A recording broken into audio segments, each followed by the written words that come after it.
Alright, hey YouTube, it's Chase here with Reaper Designs HD, and today I'm going to be bringing you a basic beginner's intro tutorial for Cinema 4D, so for you noobs out there, this is for you. With that said, let's get started. First off, you're going to want to come up here to your blue cube. You want to click and hold, come over here to plane, select it. Then you're going to want to come up here to your rotation tool and select this little red line right here in the middle. Drag it down to about 90 degrees, pretty much, so it's straight up and down like a wall. And then you're going to come down here under size, under your X value. You're going to highlight it, and then pretty much just a couple nines, spam some nines just to make it really big. There's probably other ways of doing it. That's how I do it. Now you're going to want to come over here under materials, double click in this gray box to create a new material, double click that new material, and then come up here to this gray box and select it and change color to white. You guys can change whatever color you want. That's just the color I'm doing. Once you've done that, you want to click and drag it onto your plane. You should see a little arrow. You let it go, and there you go, it's white. Now what you're going to want to do is just select a cube, make sure your move tool is selected, and set the cube. The bottom of it should be about on the top of these little grid lines. It should be about centered between the top and the bottom of the page, and then just center it. It doesn't really have to be centered left and right, because what you're going to want to do is you're going to want to make sure your move tool selected, and there's a little gray square right here on the side. I don't know if you guys can see it light up. You might want to go to full screen or something to see it. You want to click it, drag to the right, and it should make a long horizontal line. And once you've done that, make a new material, change that material. I'm going to make mine to dark blue. You guys can do whatever you want. Alright, drag it on there, and so far this is what you should have. Now what you're going to want to do is you're going to want to make another cube. Make sure you move tool selected, drag it to the front so it's visible, and then you're going to want to center it as best as you can in the middle of the screen, left and right and up and down. What you're also going to want to do is make it smaller so it fits inside that blue horizontal line that you made, just like this. And then you're going to want to take that same blue material that you made before and drag it onto that cube, so when you're done, that cube should not even be noticeable. Once you've got that down, you're going to want to make some text. So come up here to your Mo graph, select your Mo text, and just drag it into view so you can see it. Drag it down here just below your horizontal line, and then select it, make sure it's selected, come to the Object tab, highlight your text, and change it to whatever you want. I'm going to go with Reaper Designs because, you know, that's my name. Whatever. Let me just fix this real quick.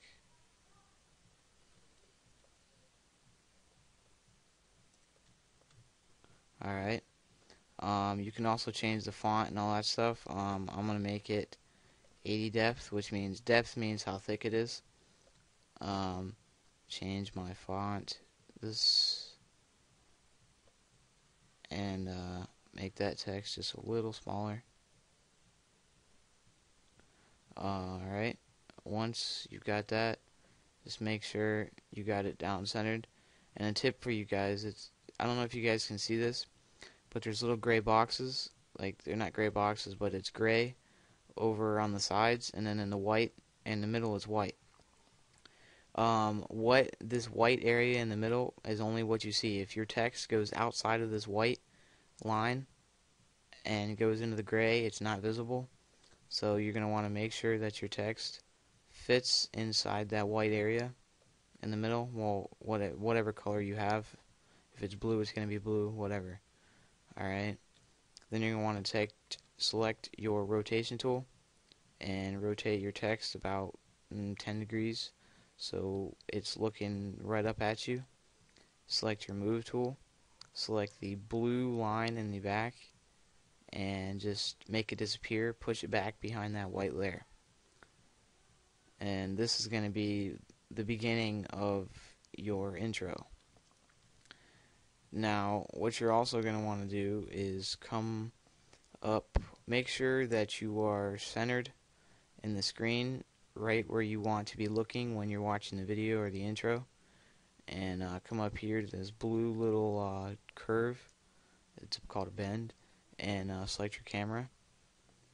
Once you've got your camera selected, you want to come down here to your frames and change it to about 115 frames.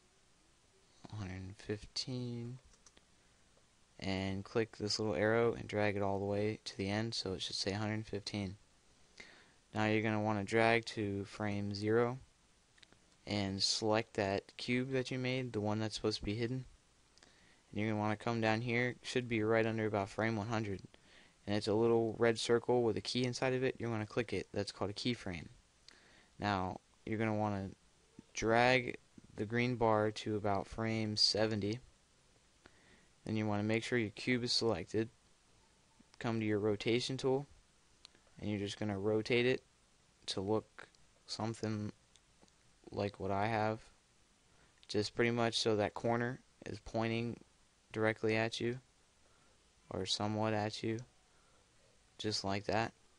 Once you got that done, just reselect your move tool, and then keyframe it. So from the beginning, when you play it, it should look, it'll rotate and whatnot. Alright, now you're going to want to come drag the green bar to about frame 15, 14, 13, doesn't matter.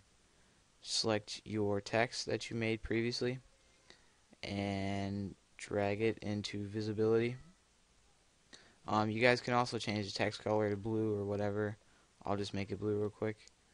Alright, but make sure that text is in visibility, and you are going to want to keyframe it at about frame 15. Well, actually, no, what you're going to want to do is delete that point. Drag it back so you can't see it, and then keyframe it at about 15, and then drag it to about 70, and then drag it back and drag it into visibility, and then keyframe it there. So altogether, this is what you should have. Not supposed to happen, but yeah, this is what you should have. Alright, now we're going to add a quick effect at the end, and what's going to happen is right after about frame 70, around frame 80, the text and that cube that you made right here will explode, and then it'll explode into the camera, and then the intro will end. So to make it explode, what you're going to want to do is, doesn't really matter what you have selected, come up here to the bend tool, hold down and come over here on your camera. It should say explosion. You're going to want to select that. Then you want to drag it over the cube where it should be a little down arrow, and then it should make it look like this. And then you're not going to mess with it just yet. Alright, then you want to make another explosion on your text layer. Select your text layer, come over here, make an explosion, drag the explosion onto your text layer. Alright, and then you are going to, for the cube, select the cube and then go to explosion for the cube. Drag the green bar to about frame 85, 86, 90, somewhere in that area. And you are going to select, make sure the strength under the object tab is at 0%. And you're going to want to select this middle red circle,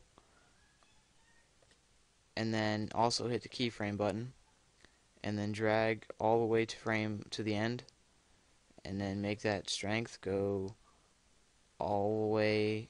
Actually, first, before you make that strength go all the way up, you're going to want to select your cube, and under here, under the object tab where it says segments X, segments Y, make it about 4X and 4Y, and I should break it up a little bit,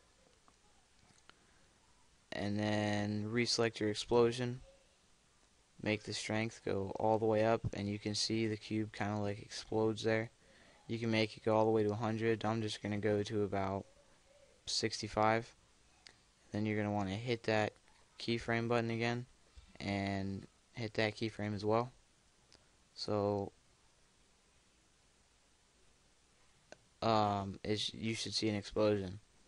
Now over here at the very beginning there should be a little blue square. Drag that to about frame right on top of the other one that you made before, about frame 85.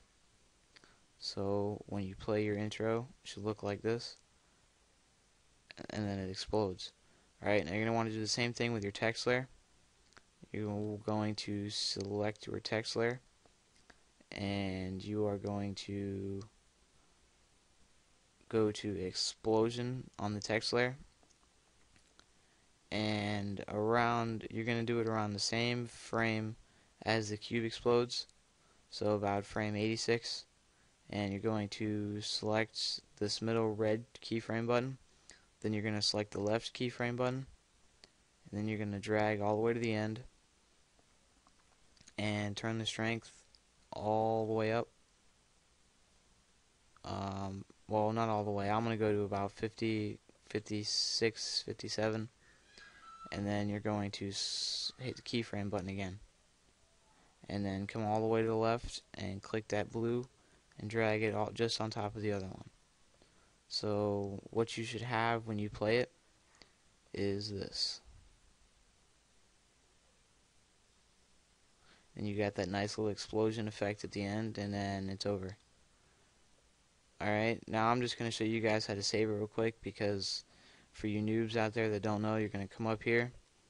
There should be three little cinema looking things. You're going to click the one on the very right where it has a menu behind it. You're going to come up here to output, change your width to 1280, 1280, and your height to 720, 720. And then come to save, and you can save it wherever, your desktop or something, just name it, whatever. And then come up here to format, and save it as an AVI movie. I think if you guys don't have QuickTime on your computer, then you won't be able to save it as an AVI movie. I'm not sure, maybe you will. But save it as an AVI movie, and that's it. And then just click this middle render button right here, and it will start rendering your intro. So I hope you guys enjoyed the tutorial, and have a nice day.